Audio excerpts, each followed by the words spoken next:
कोविड-19 की प्रबल लहर के बीच रविवार को जिला ऊना के मैड़ी में धार्मिक स्थल बाबा बड़भाग सिंह में विश्वविख्यात होला मोहल्ला मेले का आगाज हो गया।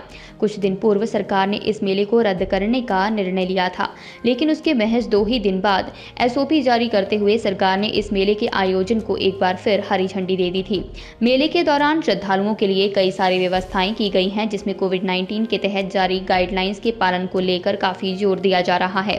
इसका असर मेले के पहले ही दिन रविवार को साफ तौर पर देखने को मिला, जब मेला क्षेत्र में इक्का दुक्का श्रद्धालु ही दिखाई दिए। विशेष परिस्थितियों में आयोजित किए जा रहे इस मेले के दौरान ना तो श्रद्धालुओं को यहां रुकने की अनुमति है और ना ही यहां हर साल सजने वाली अस्थायी दुकानों को इस बार स्थापित किया गया है। गौरतलब है, इस मेले के दौरान करीब 10 दिन तक लाखों श्रद्धालु मेला क्षेत्र में डेरा डाले रहते हैं। कुछ श्रद्धालु जहां स्थानीय भवनों को किराए पर लेकर रहते हैं, तो कुछ लोग मेला क्षेत्र के खेतों में टेंट लगाकर पूरे 10 दिन बिता देते थे। लेकिन इस बार मेले में भाग लेने वाले श्रद्धालुओं के लिए कोविड-19 की नेगेटिव रिपोर्ट के अनिवार्य किए जाने के बाद मेले में पहले दिन मेला क्षेत्र पूरी तरह से खाली रहा। धन धन बाबा बड़भाग सिंह जी जो कि बड़ी महान शक्ति है, जो ये बेरी है जिथे गुरुआ ने 17 साल तपस्या की। सो करतारपुर तो उन्हां दा जन्म है। पिता का नाम बाबा राम सिंह जी ते माता का नाम माता राज कौर। जो इन्होंने करतारपुर तो चाले पाए तो इस बेरी थले आन के घोर तपस्या की, जो बड़ी शक्ति भगती वाले गुरु ने, जिन्होंने कि इत्थे आन के बहुत ज़्यादा दुनिया नूं तारिया। बाबा नाहर सिंह जी इस बेरी थले रहिंदे सी, उन्होंने इन्हां बाणी दे विच आके बाणी पढ़ के तपस्या करके उन्होंने वश किया। जो कलयुग दे विच आप जी नूं पता है कि जो भूत प्रेतां दा ज़्यादा जोर सी, ते सतगुरां ने वीर नाहर सिंह नूं जो काबू करके उन्हां अपना सेवक बन गया। वो बाबा जी दा जो सेवक बन गया तो उन्होंने आदेश दिता कि जाओ धौरी धार जाके उत्थे अपना आसन ला लो, तो आईयां संगतां दा जो दुख दलिद्र है आप जी ने दूर करना, तो साडा उत्थे आशीर्वाद होएगा। चनगंगा का इतिहास जो है बहुत पुराना है, और ये होलियों का जो अभी जो मेला हो रहा है, ये भी हमारी प्राचीन संस्कृति के साथ जो जुड़ा हुआ है। मेले जो है हमारे भाईचारे और प्रेम के प्रतीक हैं।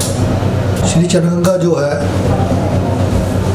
इसका इतिहास जो है बहुत पुराना है, और सदियों से जो इसकी मान्यता हो रही है कि ये मेला जो है इसका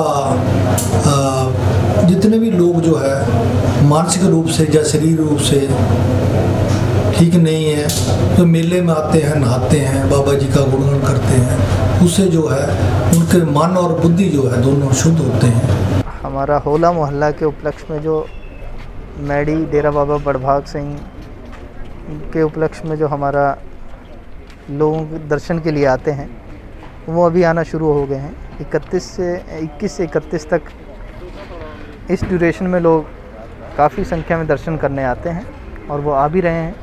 तो उसमें हमारा जो मैडी मेले के लिए कोविड नेगेटिव रिपोर्ट लाना अनिवार्य था, उसकी बॉर्डर्स पे हम चेकिंग कर रहे हैं। बट हालांकि इसमें मैं यही ऐड करना चाहूँगा कि अदरवाइज़ पंजाब से हिमाचल आने में कोई कोविड नेगेटिव रिपोर्ट की ज़रूरत नहीं है। सिर्फ जो मैडी मेला में क्षेत्र में आ रहे हैं उनके लिए ही कोविड नेगेटिव की ज़रूरत है। और इसके हमारे प्रबंध बॉर्डर नाकाज हैं, और जो हमारा मेला क्षेत्र है उसमें भी पूरी हमारी सिक्योरिटी मुस्तैद है। ओवरऑल हमारे 13 सेक्टरों में एरिया विभाजित किया गया है, ताकि इन केस की अगर भीड़ भी आती है तो वहाँ पे उसको सोशल डिस्टेंसिंग और मास्क पहनने के लिए लोगों को कैसे प्रेरित किया जाए, उसके लिए हमारे सभी इंतज़ाम कंप्लीट हैं। उनकी पूरी पालना की जा रही है। बिना मास्क के किसी भी श्रद्धालु को अंदर नहीं जाने दिया जा रहा है मत्था टेकने के लिए, और बिना सैनिटाइज के किए बिना उनको नहीं जाने दिया जा रहा है। सभी को सैनिटाइज किया जा रहा है, और सभी के जिसके पास मास्क नहीं है उसको मास्क भी दिया जा रहा है। बिना मास्क के किसी की भी एंट्री नहीं कर रहे हैं, और जो भी सरकार के हमें निर्देश हुए हैं हम उनकी पालना पूरी कर रहे हैं। जी, अगर बात की जाए पिछले मेलों के मुकाबले जो है वो इस बार रश भी कम है। रश तो है ही नहीं, रश तो 5% भी रश नहीं है। पिछले साल यदि 500 बंदा आता था, तो इस बार मेरे ख्याल में 50 बंदे भी नहीं है। मैं नागपुर से 15 साल से बिलोंग कर रहा हूँ, यहाँ आ रहा हूँ। मेरे पास कुछ नहीं था, जब से बाबा जी के दरबार में आ रहा हूँ मेरे को सब कुछ सुकून, शांति, परिवार सब मुझे को मिला। यहाँ आने से बाद मेरे को इतना सुकून मिलता है, बाबा जी खुद ही बुलाते हैं, कोई मेरा आने का विचार नहीं था। अभी लॉकडाउन है, नागपुर में पूरा बंद है, फिर भी मेरा प्रोग्राम बन गया और मैं बाबा जी के दरबार आ गया। ग्रेजुएशन मुझे कंफर्म मिले, सब चीज़ कंफर्म मिले, मेरी आस बहुत है और संगत आती है, सबकी मनोकामना पूरी होती है। मेरा नाम रमनप्रीत कौर है, मैं फिरोजपुर ज़िले से आई हूँ और हम बहुत पुराने यहाँ पर आ रहे हैं, तो जहाँ पर हम जो भी मनोकामना मांगते हैं वो पूरी हो जाती है। मेरा नाम बलविंदर कौर है। मैं आज से कोई 8 साल पहले हम आए थे, मैं बहुत बीमार थी, पोलियो में आई थी। तो फिर मेरे भाई के घर में बच्चा भी नहीं था, फिर हमने मन्नत मांगी, तो अब हमारे ये बेटा हुआ है, हम इसको लेके आए हैं। बाबा जी की बड़ी कृपा है, बाबा जी की श्रद्धा होनी चाहिए बस। हिमाचल दस्तक वेब टीवी के लिए अंब से चंद्रमोहन के साथ संतोष कौशल।